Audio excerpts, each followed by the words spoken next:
Guys, and welcome to the channel. Today I'm going to show you how you can make your Google Calendar public.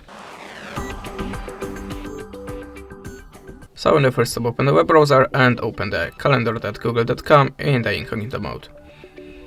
Then choose the calendar that you want to set in the public, like this one. Click the three-dot icon and choose settings. Now slide down.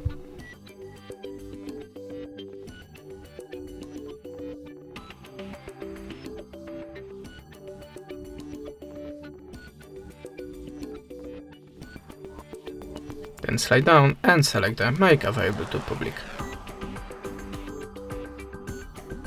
Click on the OK, and now you can take your shareable link and your calendar will be public for everyone.